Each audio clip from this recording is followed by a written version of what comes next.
Hello and welcome back to home Zomewhere Else. We will be continuing where we left off, which, if you recall, is after Chad and Fred got pretty much ambushed by Bruce, the big white tiger who you frequently see in the park wearing like a parka, I guess. And apparently he controls the parka's big flowy string thingies, and he can use them as hands. But yeah. So it ended with Chad basically pushing or punching Bruce with, his little glowy hand thingy. And everybody was like, what? You can do that? Or at the very least, it's like, what? You use that? Or something like that. And, yeah.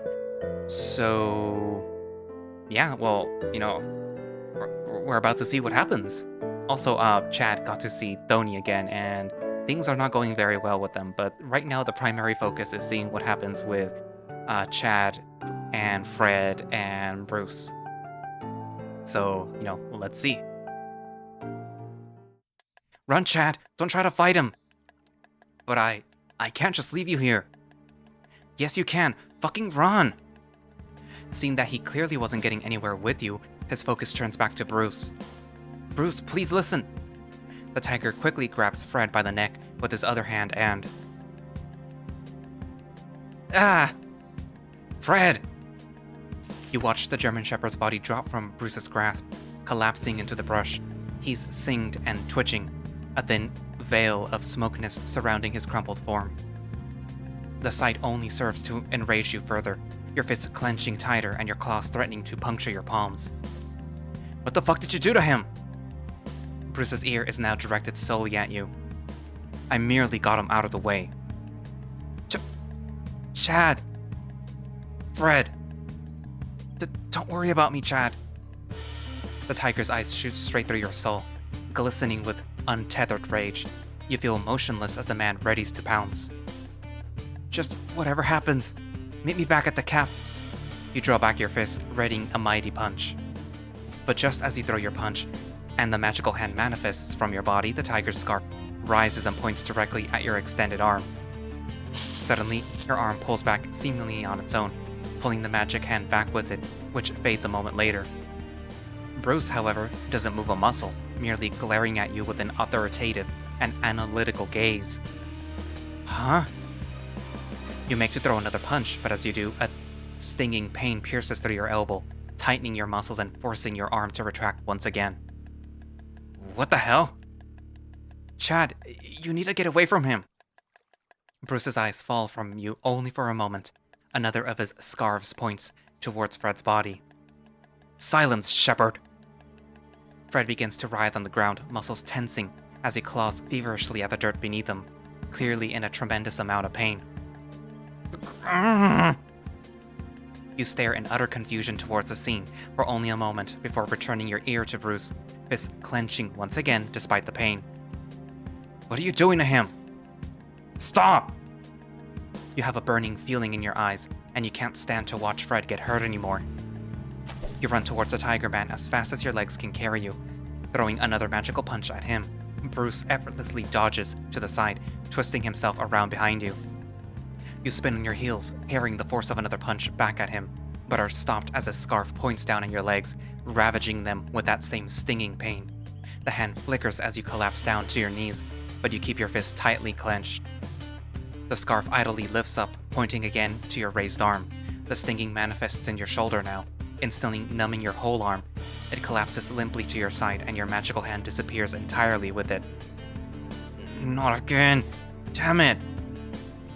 Bruce towers above you, menacing gaze fixed on you as you shakily stare up at him, wincing as you try to fight against the pain to move your body. His eyes are cold, as if you were a miserable prey that has fallen into its hunter's grasp. Your eyes start to burn even hotter. The tiger kneels down, meeting you at eye level. He scans your face deeply as you bare your fangs at him. He's so close. Move, damn it! Bruce grabs you by your muzzle firmly, shoving your gaze in Fred's direction. You fight with the one arm you can still use to free yourself from his grasp, but his grip is too tight. Get the fuck off me, you bastard! You can feel Bruce's muscles tense ever so slightly, for just a brief moment, and his ears subtly flick in response to the word. See, Shepard, this is exactly what I was telling you. Your brain's working on overdrive, trying to figure out what to do, or at least what the hell is going on. All the while, your eyes are locked on Fred. No, it's not like that. You got it all wrong. You continue to try and free yourself from Bruce's hold. In fact, after Fred spoke, his grip only got tighter. Are you seeing something different than what is right in front of your eyes, Shepard? Is your vision not working properly, or have you completely lost it? I said let me go! You throw a punch directly at Bruce's face, which succeeds in getting him to release you, but he hops backwards several times, quickly putting himself out of your reach. It's enough though, and your magic hand quickly fades away once more. You fight against your paralyzed limbs to try and get them to move, but they're refusing to work with you. So you honestly believe that a creature as pathetic as you could pull that trick off on me twice, dog? Fred doesn't look like he's able to move, but is paying close attention to what's happening around him.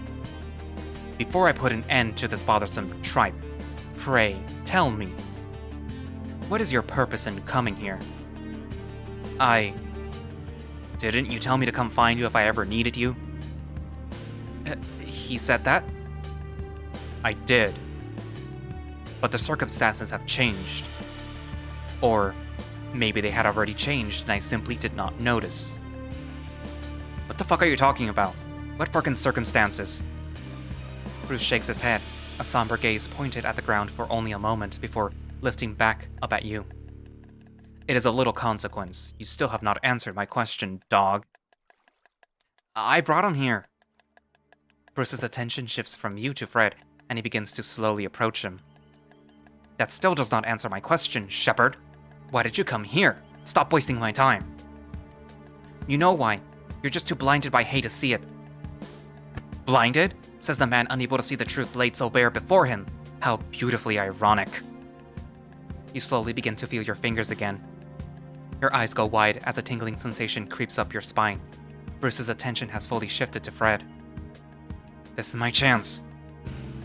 Clenching your fist tightly, you adjust yourself on the ground, ever so slightly before leaping to your feet, lunging at Bruce's back. As your polygonal hand is about to reach him, one of his scars flicks upwards, erasing the hand as they connect. Yet again, stinging pain overwhelms your wrist. What is it with these stings? Are his scarves causing them? I already told you, dog. Bruce is now facing you once again, slowly closing the short distance between you. Each word he speaks is dripping with ever-increasing fury and exasperation. That is not going to work again. As he nears, all of his scarves point in your direction, and your knees buckle under you, forcing you to kneel before him. Shit, not again. I can't move my freaking legs. Damn it, Bruce, stop! Before he can get any closer, though, a bone-chilling screech pierces through you from behind. What was that? You look up at Bruce to see his solid, resentful facade shatter, replaced with traces of nervous sweat and eyes fixated in the distance across the lake. Damn it, I've run out of time. This needs to end now. He shakes his head, returning his hateful gaze to you, and raising his scarves to deal a finishing blow. God damn it, Bruce, stop! You barely manage to lift a hand in a vain attempt to shield yourself from whatever the tiger had in store for you. As he's about to finish it, though, something darts in between the two of you, causing Bruce to step backwards in a panic. It was too fast to make out what it was, and it disappears beneath the surface of the lake with a huge splash before you can get a better look at it.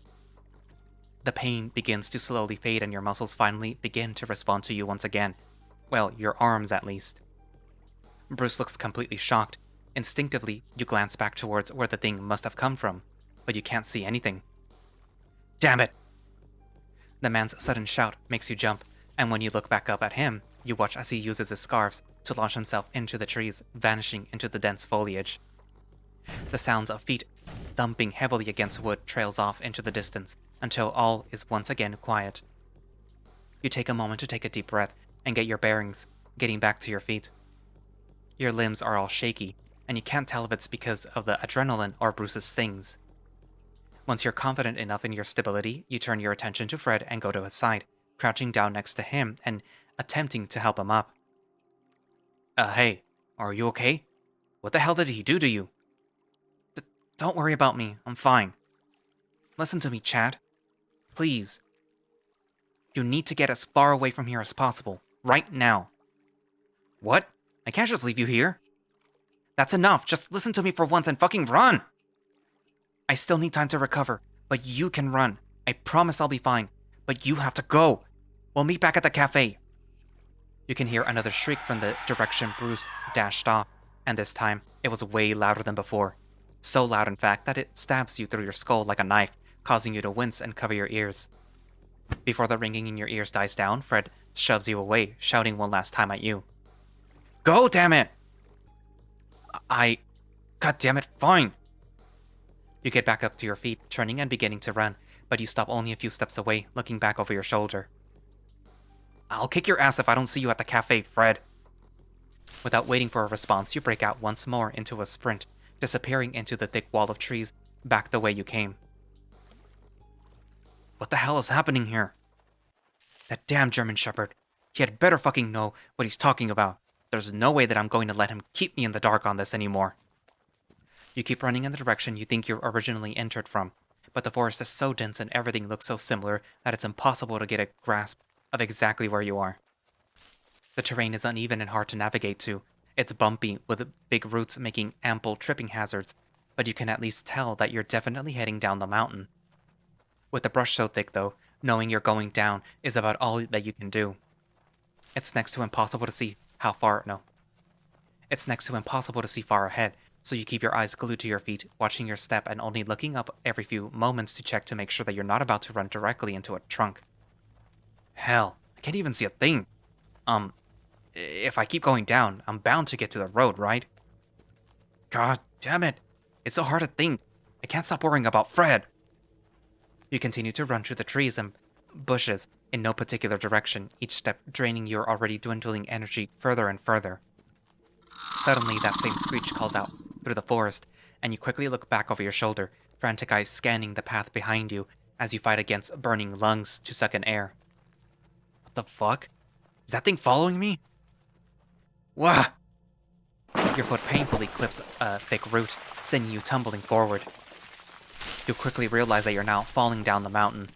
You only roll a few meters before the ground below you angles sharply downwards, sending you hurtling painfully down a steep incline. Ah, shit! Every rock and dirt outcropping punches at you as you pass by, your hands desperately clawing outwards for something to grab onto. Your grasp eventually manages to find some loose branches, finally halting your rapid descent. As soon as you realize you've grabbed onto something, your other hand reaches up as well, clinging onto it with all your might. Shit. Fucking ow. That hurts so bad. You shake your head to get some of the debris that you feel in your hair out, then open your eyes, glancing upwards at the thin trail of destruction you left in your wake, while your body processes the tremendous amount of pain you're in. You manage to spot a relatively flat outcropping nearby, at least flat enough that you can rest on it for a moment, but as you try to swing a leg onto it, the branches in your hand creaks, then snaps, once again releasing you down the steep hill. Damn it, not again! At least this time, you have a bit more control. You quickly roll onto your back, sliding down the loose, muddy surface, and are able to avoid ramming into any more trees. After falling a bit further, you finally see some flat, solid ground. Once you get close to it, you throw your body forward, rolling to a halt. As soon as you fully stop, you collapse backwards into the dirt, dizzy and dirty, and completely exhausted from everything that's just happened, fighting with your stinging lungs to get some deep, full breaths of air. There's a cool, crisp breeze blowing across your body, and you suck it in deep. The chill pierces and invigorates your lungs. You stay like that for several moments, since you can't really even move right now.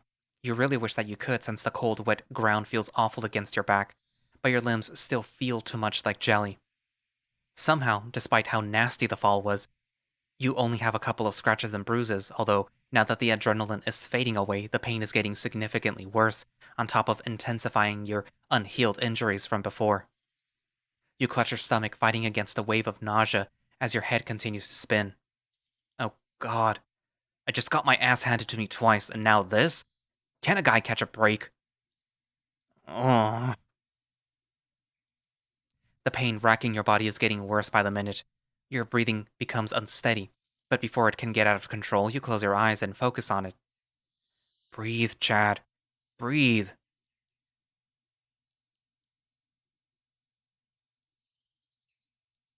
The sound of the trees, leaves swaying in the wind, and the tranquility that comes from it helps you relax, albeit slowly. As your head finally stops spinning, you realize that the sensation is strangely familiar, like you've already had time to get used to it before. Thankfully, with each passing second, your strength returns to you more and more. You slowly open your eyes once again, finding yourself bathed in a ray of sunlight piercing through the dense canopy above that warms you despite the cold ground below.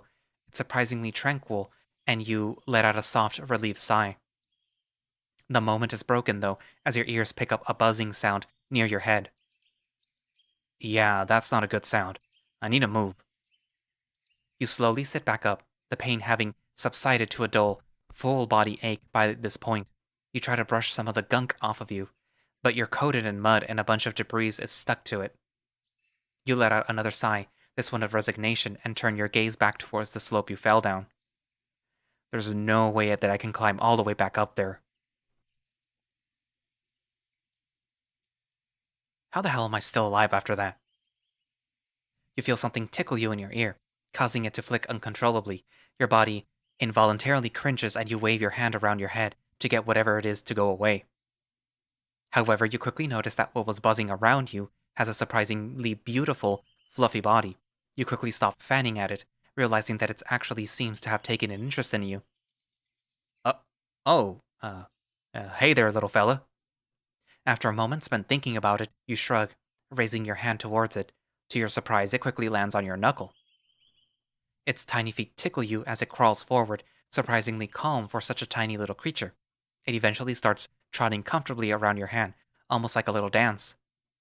The small little moth flaps its long green wings, leaving a little dust around your hand. Suddenly, you feel a small sting from the back of your hand, causing you to flinch, startling the moth as you pull your hand back, though it continues to flutter around in front of you. Sorry, buddy.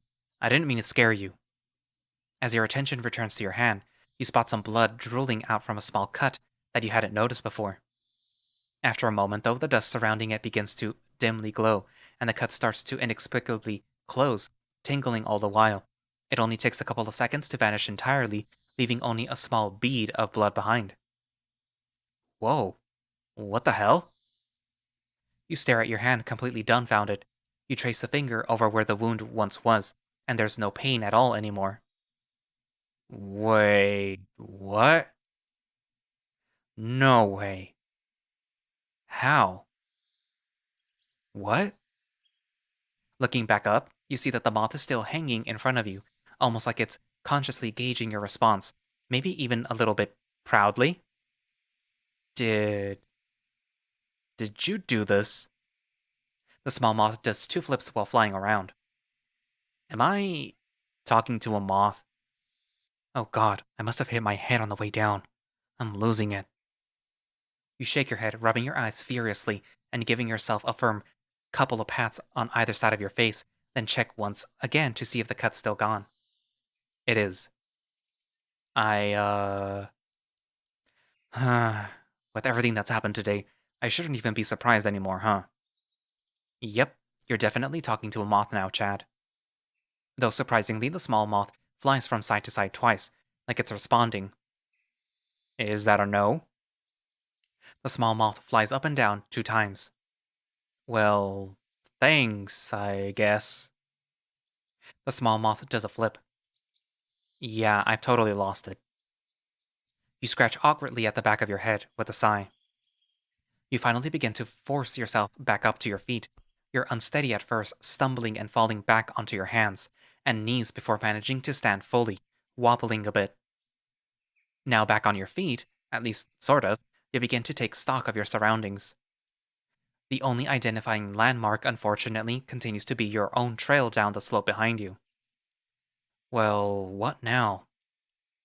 You can feel another tickle in your ear, forcing your attention back to the surprisingly chatty moth. Hmm?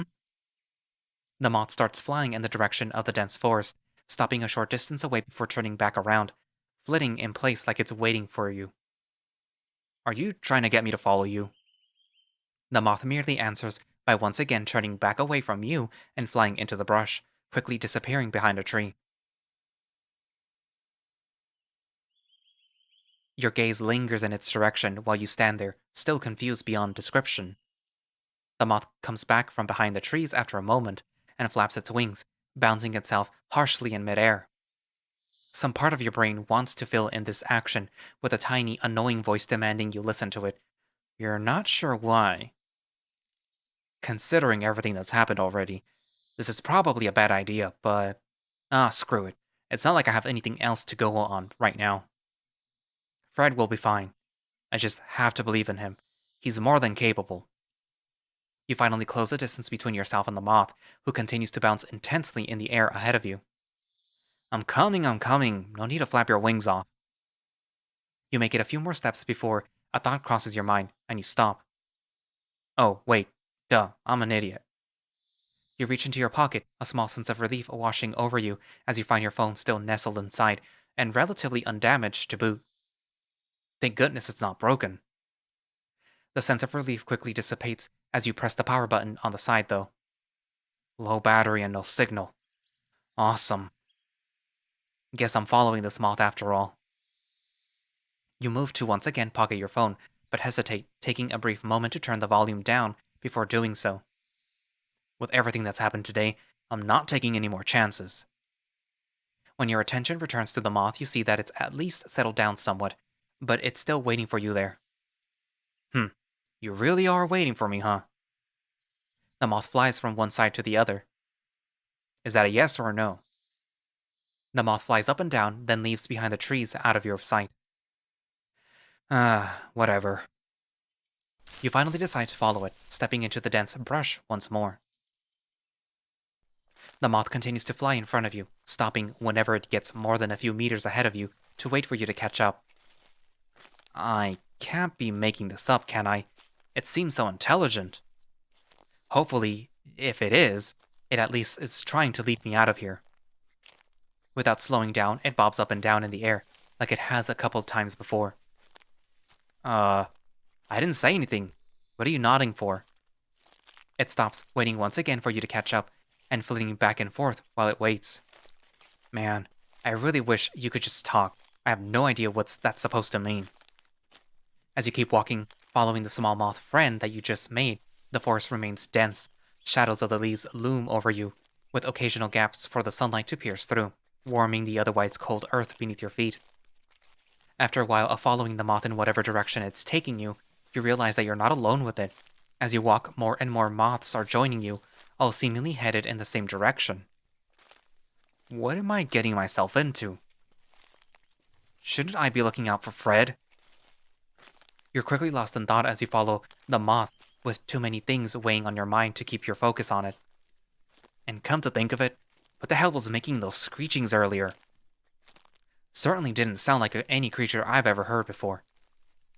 Maybe it has to do with that weird creature in the woods that people have been talking about? You catch some strange movement from the moth in your peripheral vision. You turn to face it, but in doing so finally notice that there are now many more pairs of wings following along with you, and your little friend. Whoa, are these all friends of yours? The moth keeps flying, offering no response whatsoever. After a bit more walking, you can begin to make out a faint light concentrated in a single spot, and the closer you get to it, the more and more wings join you, flying like mesmerizing currents in the same direction as you. Once you get close to the light, the currents all flow towards it, but it takes your eyes a moment to adjust to what they're surrounding.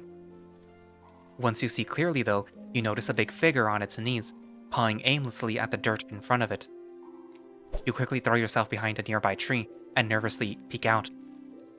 You watch as more and more currents of wings flow in from the other directions, all surrounding the figure, as if some ceremonial dance around it, all moving perfectly in sync. It looks like they're dancing?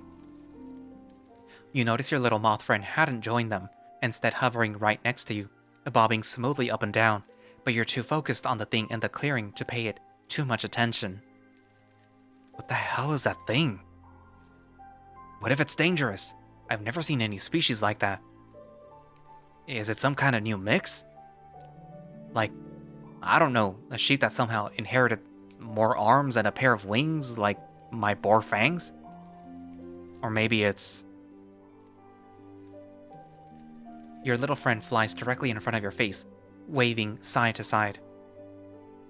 Is this what you wanted to show me? It nods once again. I thought you were showing me a way back down the mountain. It answers you with a flip. It doesn't make me feel any better, you know. It flutters in front of you for a moment longer before turning, curving around the tree and heading towards the big one. It stops halfway between the two of you, turning back towards you once again, then flies in a small circle, almost like it's beckoning you. Yeah, no. Sorry, bud. Following a moth into the woods is as crazy as I'm willing to go to. Your thoughts are interrupted by several small points of pressure on your back, pushing with a distressing amount of force.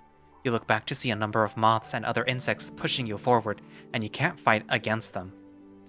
Hey, what the hell?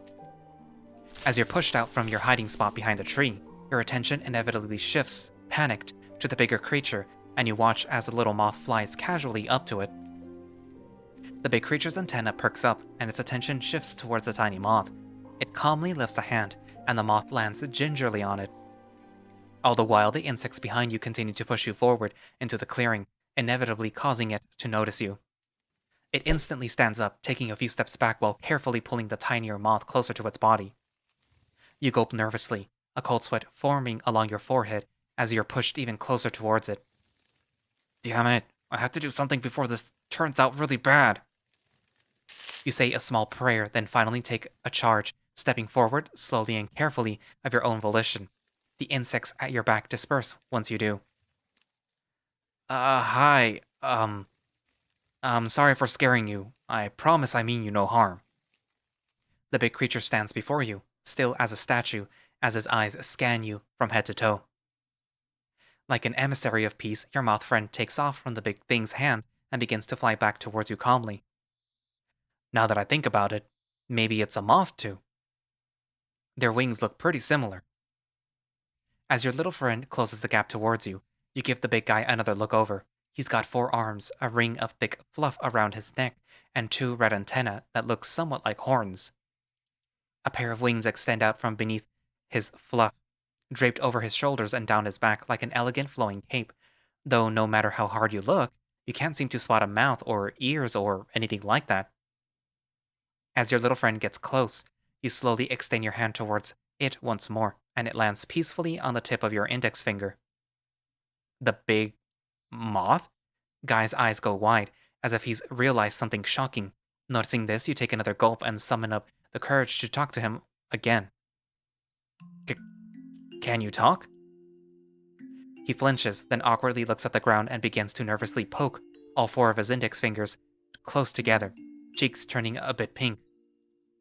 An awkward silence fills the space between you, and he only occasionally looks up at you before his eyes dart back to the ground. Maybe not. Okay, let me try asking something else. Can you understand me? Let's just go with the Mothman looks at you once more, timidly nodding his head. You breathe a small sigh of relief, grateful that you're at least getting somewhere. Okay, good. Then, let me reiterate. I'm not gonna hurt you. I'm just really, really lost. You raise your hand that the tiny moth is riding on towards him, making sure that your movements are measured and slow as to not startle the big guy. This little one led me here to you, which is why I'm here now. His gaze remains locked on you, but he shyly rubs at his elbow with one of his hands. He apparently still doesn't fully trust you yet. Your moth friend begins to flap its wings, weakly pulling your finger towards the bigger one. Are you a moth? The big Mothman tilts his head, confused by your question. Then his gaze shifts downwards, and one of his hands comes up to his chin, or whatever on him counts as one, as he attempts to process what you mean. You use your other hand to point towards a tiny moth, who's still trying and failing to pull you closer towards the big one. You know, a moth, like this little guy. The Mothman jumps up and nods enthusiastically, finally understanding your meaning. You nod in turn, a smile crossing your muzzle as you slowly begin to relax a little around him. I see. Well, I'm a Doberman. The big moth tilts his head once more. Oh, a dog? Like, bark bark and stuff? His eyes close and he tilts his head once again, but this time more playfully, even making a noise that you think might be a laugh. You figure he at least somewhat gets what you mean, but you're definitely speculating. So, you have a name? He nods at you, getting on his knees and beginning to scribble in the dirt with a finger, but it's too small to see. I can't really see it from here. Your moth little friend flies back towards him. He lifts another hand without looking, and the tiny one perches once again on that raised hand. Is it okay if I come closer? The big moth nods happily, clearly becoming more comfortable with your presence as well. Okay, just please don't do anything to me either. The big moth shakes his head and looks at you with a gentle, happy eyes. They're actually fairly expressive, which is probably a good thing since he has no other features to read at all. Still, with careful, measured steps, you close the distance between the two of you, crouching down next to him as he slowly rocks back and forth, quietly humming to himself as he draws. Though when you actually check to see what he's drawn, you see it's just a lot of gibberish. There's no discernible pattern whatsoever. It just looks like somebody threw a bunch of letter magnets at a refrigerator door and called it good enough. Though when you look back at him, you find him staring at you like an expectant puppy, as if what he had drawn made perfect sense. You nervously resign yourself to your fate and return your gaze to the jumbled mess of letters. Ska...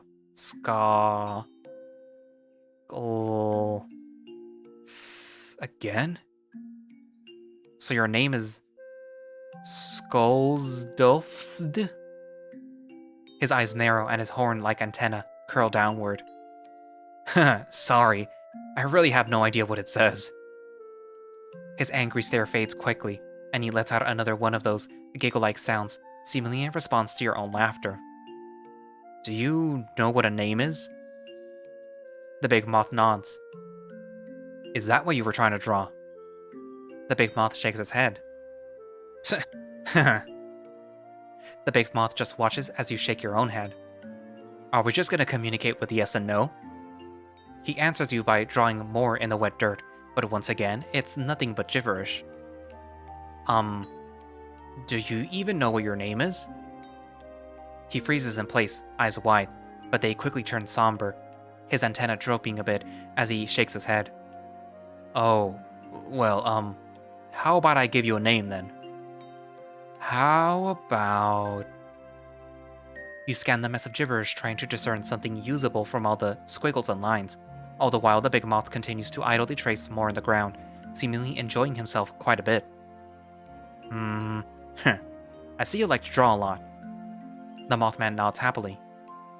Well, let's see then. You really seem to like circular shapes, so... Mothoc? His antenna shoots straight up and he turns to you, nodding furiously, face once again a dim shade of pink. Huh, you like it? I mean, it's not exactly perfect. I kinda just came up with it on the spot. Despite your light hesitance, he continues to beam at you, slowly rocking side to side with glee. You suddenly begin to feel very bad about getting him so excited over a hastily thrown together name. Are you sure? It's not even that creative. I mean, I just threw moth in front of OC because that's what your drawing kinda looks like. I can definitely come up with something better if I... He shakes his head furiously, one of his big hands lunging out towards yours and grabbing it, shaking it firmly. The act makes you jump at first, but you quickly settle once you realize that he's just excited. Alright, if you say so. Mothoc it is then. Wait. Mothoc looks at you, waiting for you to continue, but your eyes are focused on the hand that he's still clinging onto with you. It looks like there's some kind of bruise around his wrist. Noticing that you're staring at his hand, Mothoc flinches, quickly retracting it and covering his face to hide a far more radiant blush that had crossed his cheeks. No, wait. May I see that hand again, actually? He peeks at you from behind his hands, blinking in surprise at you for a moment before slowly extending that hand back over to you, which you carefully take once again to get a closer look. Mothoc's hands are soft to the touch and very warm, but your attention is more focused on a furless ring around his wrist. It's hard to see, covered up by the thick fur surrounding it, but it's definitely there. In fact, it looks like one of those bruises is on every single one of his wrists. You carefully brush that fur back, only getting a very brief glimpse of the strange, unhealthy color of the improperly healed bruise before. Mothoc flinches, pulling his hand back and covering it up with another hand, almost like he's protecting it from you. Sorry. I didn't realize it was that sensitive. Can I see it again? I promise I'll be more careful this time. He looks at you for a moment, showing a small amount of hesitation before returning his hand to you carefully. You give him a comforting smile before once again taking his hand, brushing the fur back once more as carefully as you possibly can, which seems to spare the poor Mothman any pain this time. It's a sickly purple color, and your ears droop at the sad sight. Based on how he reacted when you even slightly touched it without thinking, it's clearly uncomfortable for him. Just as you start to ponder what you could do, though, you remember your own wound from before. You quickly look around, finding the tinier moth fluttering above Mothoc's shoulder, watching the whole interaction from above. Hey, wait, do you think that you could help him out too? The little moth seems to catch on to your meaning, fluttering down onto the back of Mothoc's hand. Just stand still, alright? Mothoc nods, focusing on the tinier moth as it crawls towards his wrist with an almost childlike curiosity. The little moth proceeds to flap its wings, the same dust as before dispersing from its wings and coating the bruise, filling the air with a distinctive pollen-like smell that tickles your nose. Just like before, the dust emits a dim glow, and the gross color begins to dissipate from Mothoc's wrists. His eyes remain glued on his wrist, totally enthralled by the sight.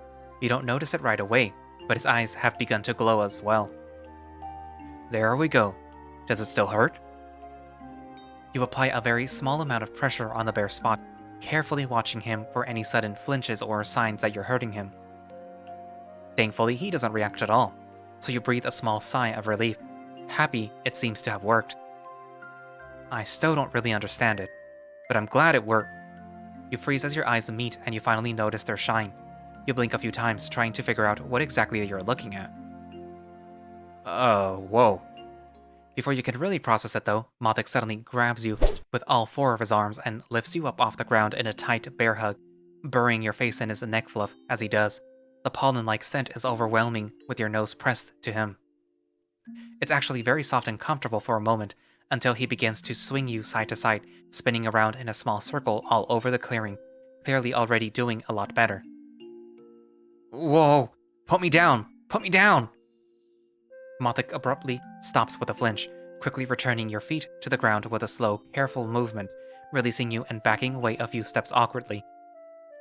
His antennae are drooping, and he looks away from you, visibly ashamed. You take a moment to shake away the dizziness, taking a deep breath to fully right yourself once more before tenderly patting his arm to comfort him. Hey, it's okay, buddy. You just startled me is all. Despite your soothing words, Mothoc still looks back up at you, with sad, guilty eyes. Really, it's okay, Mothoc. No need to be sad. You grin and then point to your mouth with your other hand. Come on, give me a smile. You instantly realize your mistake, but Mothoc seems to respond positively all the same. His expression brightens back up, finally calmed down once again. There we go. That's more like it. If anything, you should be saying thanks to the little... You look back up to see where the little moth was, but you can't seem to see it anymore. Wait, where did it go? You scan your surroundings, expecting to find something, but suddenly you and Mothoc are completely alone in the clearing. Even the other insects have vanished. Do you know where it went? Mothoc shakes its head, eyes never breaking away from you. It wouldn't surprise you if he wasn't even looking. Oh, alright. Well, either way, it was a little guy who helped you, so be sure to say thanks next time you see it, okay? Mothoc nods excitedly. You can't tell if he's actually agreeing with the sentiment or just agreeing with you on impulse. For your own sanity, you choose to believe the former. Good, good. It's really important to show gratitude to people that have helped you, you know? I'm one to talk. Maybe I should listen to my own advice. Never let a good deed go without gratitude. At least, that's what my mom used to say. He gets a puzzled look again, once again tilting his head to the side. What? He looks down, looking a little awkward all of a sudden. Do you have a mom?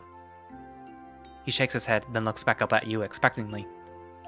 Wait, do you not know what a never mind, moms are... You awkwardly scratch at your cheek as you ponder your wording. How the hell do you describe a mom to somebody who doesn't know? Moms are... somebody who's always there for you, I guess. Someone that usually lives with you and cares about you and loves you no matter what. Or is supposed to, at least. Do you have someone like that? He lights up once again, nodding enthusiastically. Oh, thank God. Maybe I can figure out where this person is, and I can take this poor guy to them so that he's not wandering around in the woods alone. Ah, cool. So, where's that person for you? Do you know?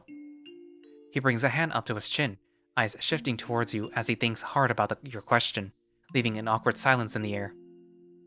As the seconds tick by, you get more and more confused as you look up at him. As you stare, waiting for some kind of response, you start to feel a little lightheaded, but you shake it off. When you look back up at Mothoc, his eyes have finally trailed to the forest behind you, and a moment later he lifts a hand and points back the way you came, towards the mountain. Ah, so she's that way, huh? You know, she might be pretty worried about you. You should probably head back now, yeah? He twitches, antenna pointed straight up for just a moment before they droop, and he shyly looks away, a small blush crossing his cheeks as he pushes his index fingers together. Now that I think of it, Fred might be coming this way from that direction too. If he's okay, that is. Mothoc tilts his head at you once again. Sorry, Fred's a friend of mine. I was just thinking out loud. No need to worry. But hey, would you happen to know a way out of this forest? You know, down the mountain? Mothoc notices what you're trying to say and looks down at his fingers, twiddling his thumbs quietly while awkwardly glancing around. Eventually, though, his gaze returns behind you, eyes shifting to you and then back to the path almost instinctively, like he's trying to tell you something. He gets impatient quickly, though, walking past you a few paces before turning and pointing with two hands back up the trail more firmly. No, I came from that way. I meant a way down, not back into the forest. He ponders what you said for a moment, before pulling his arms back a bit and then thrusting them back towards the path once again. You sure? He gives you a confident nod, finally lowering his arms back to his side. Alright, if you say so. Already followed one moth to get here. What's the harm of following another? He nods once more, then motions for you to follow him with all four of his hands before turning and trotting quite happily off. He stops after a few steps to make sure that you're following, though. Well, if I ever make it back home, at least I'll have quite the story to tell. You let out a sigh and begin to follow him. To be continued. That was fast. So yeah. We finally got to meet the Mothman. So that was Mothoc, who Ace has been waiting to see this whole time. Ace, you see right there, the script doctor on the bottom. So, what'd you think of the Mothman? If you recall in the first episode of the story, he's there. He's the one that basically pulls Chad in while he's naked. Well, at least he's the one that's supposed to be him. I don't know if that's gonna change, but I'm pretty sure it's not. So yeah. I'm curious to see if he's going to lead him back to, up the trail, up the mountain, or if he's going to, lead him out of the mountain. Jaden.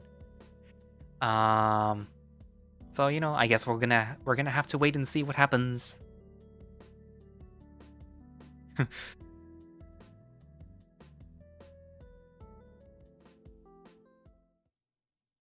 Anyways, So, oh look, they're all there now. Fred and his nipples, Mothoc and his, cloak-like wings, and apparently he has a shirt on, which means he's probably gonna get clothes eventually. And Chad, of course. It kind of looks like he's blushing. See that, like that little pink thing, like next to his eyes? It kind of looks like he's blushing. Anyways, so yeah. So Mothoc. I guess this was just an episode to introduce the Mothman. It's kind of funny saying the Mothman because it's literally a moth, and he's a man. And when I say that, I just remember, the Mothman from the movies or from the what's it called, the cryptid. Anyways, but yeah, so he finally gets introduced. Now about the monster, or at least the screeching sound, I'm assuming whatever it was is probably reacting to Fred, maybe? And because of that, Bruce is angry? Did I say Fred? I meant Chad. Yeah, it's probably reacting to Chad. So either Chad did something or didn't do something that he doesn't remember, and whatever that sound is reacted to that, I guess. Zordy is not one to spill the beans, so unfortunately I don't know what that is. So I guess we're gonna have to wait until the next episode to see what it is. Anyways, but yeah. So thank you all for watching / listening. If you would like to play Home Somewhere Else, you can find it over on itch. And you can get a direct link to it from the creator's Twitter page. Well, not from the creator's Twitter page, from the Home Somewhere Else Twitter page, which will be linked down in the description. And if you would like to support the project and find out what's going on earlier before I do, you can subscribe to their Patreon, which helps support the project and gives you early access to builds as they come out, and gives you access to stories somewhere else, which are like little, stories. Sometimes offer backstories, sometimes are little humorous things. Like one of the stories is, actually I think 2 of them are, about Toto and his sexual escapades. And yeah, so you could read about that if you want. I'm sure eventually they'll be added to the the main story, but for now you get early access to them. I'm not sure how many there are, but I think that there's a significant amount right now. So yeah. Anywho, so I guess that's it for now, and I will see you guys in the next videos. Bye bye.